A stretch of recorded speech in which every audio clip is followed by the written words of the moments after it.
In this video, I'm starting out with a piece of clay that is already wedged. What I'm going to do is I'm going to apply some pressure and a downwards force, but I'm also going to kind of angle and drag it at the same time. This is going to help elongate the clay. Notice I am rotating it 180 degrees each time.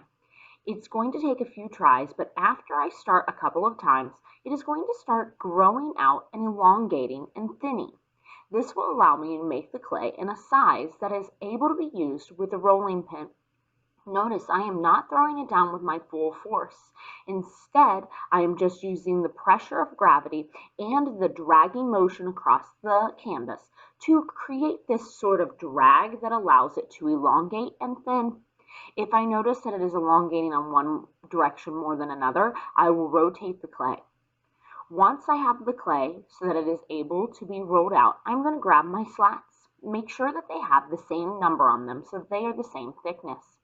Now with my rolling pin, I'm going to start in the middle of my clay and I'm going to start pushing out away from me.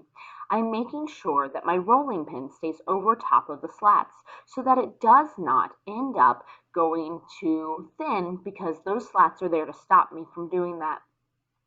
If I notice that the clay is not really moving anymore, I'm going to go ahead and rotate the clay. Now you'll notice the clay starts moving again. Also, if you plan the shape that you need, this will help you. If you know you need something square, make sure you rotate the clay and roll it out so that it is square. Once I have gone through and I am done rolling my clay, it is the thickness of the slats all the way through. I am now going to take my blue rubber rib and I am going to get rid of any markings or texture that is on this slab.